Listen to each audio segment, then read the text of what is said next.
The Senate hearing room in the U.S. Capitol pulsed with anticipation. The polished, wood-paneled chamber, lined with portraits of past committee chairs, seemed to vibrate with the whispers of lobbyists, aides, and journalists crammed into every available seat.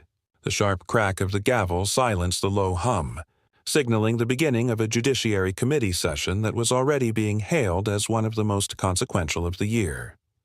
The agenda was deceptively simple: a review of Texas state laws and their clashes with federal authority.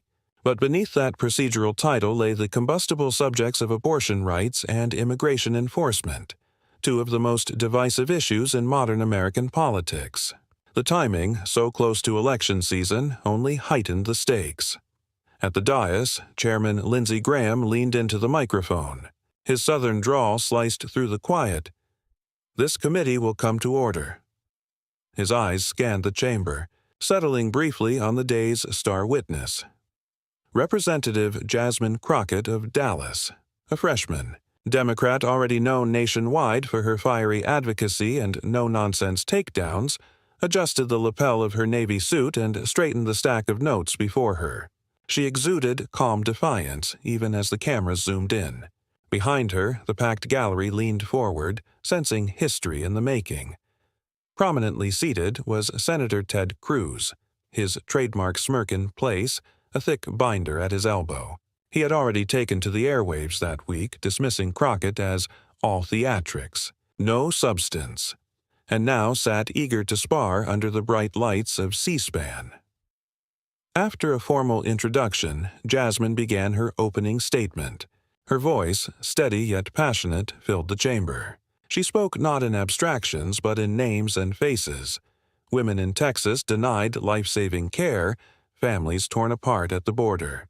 She invoked Never Crane, a young mother who died after being denied treatment during a miscarriage, her tragedy underscoring the deadly consequences of the state's abortion bans.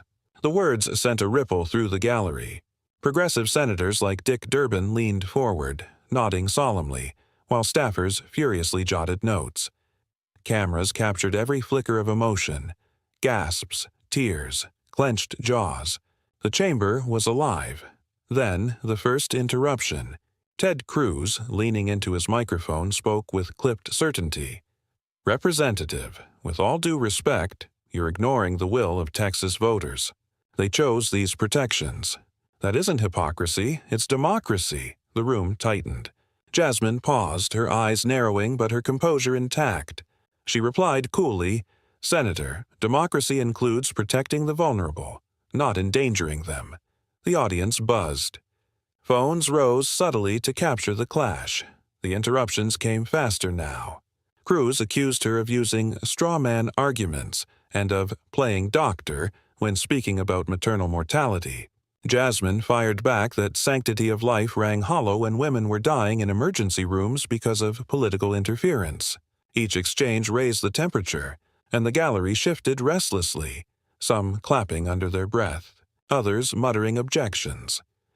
By the time Cruz interrupted her for the fourth time, this time branding her soft on borders, the tension had boiled over. Activists in the audience muttered loudly and Graham's gavel tapped for order. Hashtags were already trending online: Jasmine Crockett vs. Cruz and Deetsier, Texas showdown. When the hearing broke for recess, the air buzzed like an electrical current. Reporters dashed into the hallways, staffers whispered strategy, and social media exploded with split-screen clips of Jasmine staring Cruz down. But the real drama came after the break. As the senators reconvened, Cruz sharpened his attacks, waving documents and citing selective statistics about border security and maternal health.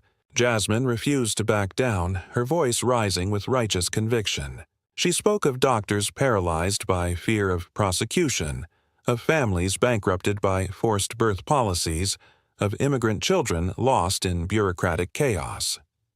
Then came the infamous seventh interruption. Cruz leaned forward, his tone dripping with sarcasm. "Compassion from the party that cheers violence against conservatives like me? Maybe focus on your own hypocrisy first." The chamber froze. Even Graham seemed unsure whether to gavel again or let it play out. Jasmine inhaled, held the silence, and then delivered the line that would echo across the nation. Hypocrisy, Senator. The only violence here is your interruption of truth. Perhaps if you spent less time podcasting with billionaires and more time listening to the constituents dying under your laws, you'd see the real threat is your silence. The room erupted. Cheers, boos, applause. It was chaos. Staffers scrambled. Graham pounded the gavel, but the viral moment had already been born. Within minutes, clips dominated TikTok, Twitter, and cable news. MSNBC cut in live, calling it the shutdown of the year. Fox News countered with graphics labeling Jasmine as radical Democrat on the attack. Late-night hosts were already drafting punchlines. Backstage, Jasmine's aides were elated. He interrupted you 6 times, but the 7th. That was his mistake, one whispered. Cruz's staff, meanwhile, huddled frantically, plotting talking points to paint him as the victim of a grandstanding ambush. Donors lit up Jasmine's campaign accounts. Abortion rights groups clipped her speech into ads.